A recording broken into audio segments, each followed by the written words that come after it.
King Paro, i.e. Pharaoh, is famous for saying, Va'ani asitini, I made myself. This is the epitome of the illusion of human independence, which we're here to conquer.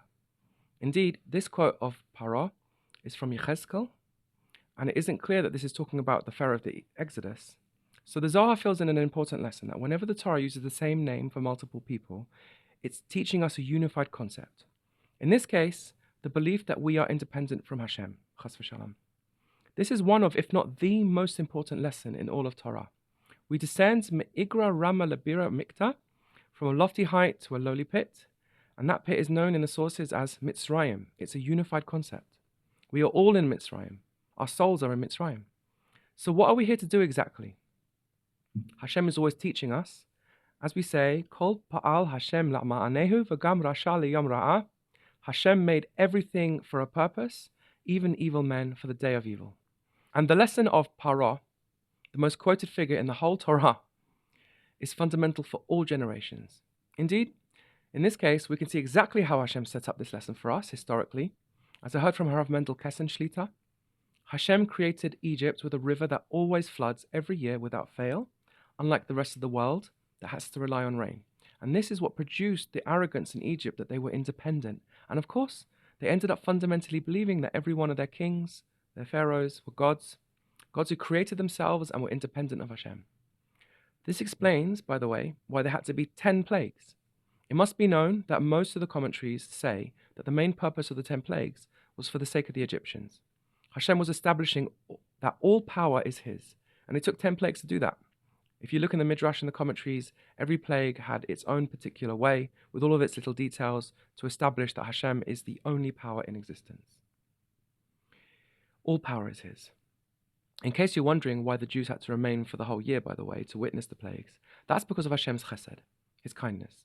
He wanted us to delight in seeing the plagues and the vengeance on the Egyptians, as well as His love, as He took care of us in very special personal ways throughout. So this is the lesson that we have to learn. Hashem is in control. Indeed, this lesson that Hashem is in control is extremely important. Every aspect of all creation, including our very selves, is directly, consciously under His control, and nobody else is. In fact, there can't be anybody else. Ein od milvado. When we move our arm, He's the one really moving our arm, and only allowing us to feel like we did it. How does He achieve that? He gives us one free gift.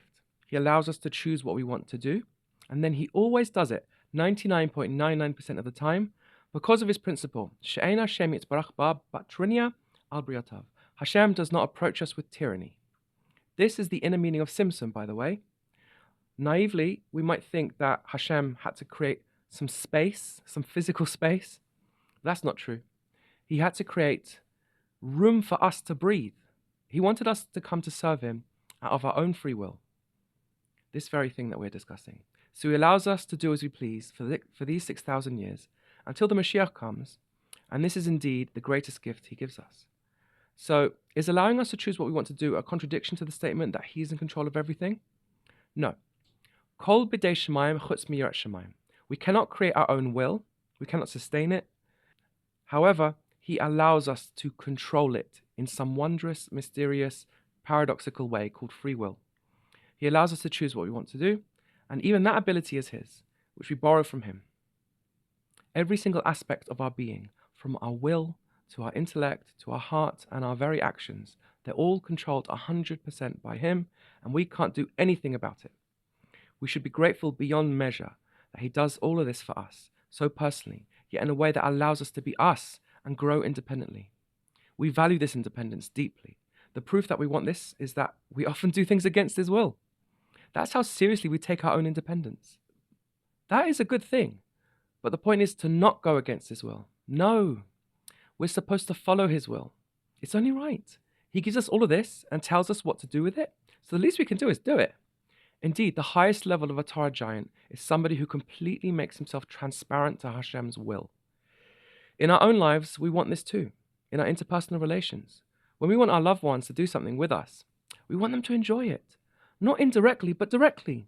We want them to see the value in it themselves and actually come to want it themselves. Indeed, the process is twofold. First, they demonstrate that they love us because they looked into this thing that we like. Then they demonstrate that they are our soulmates because they come to genuinely enjoy it for its own sake. Their will becomes more like ours, and that is a great expression of loving unity. Wondrous. And we should do the same thing for them. And this is what Hashem wants from us.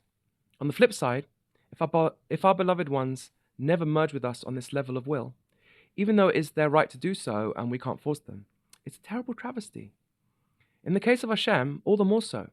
We do not create ourselves or control ourselves directly.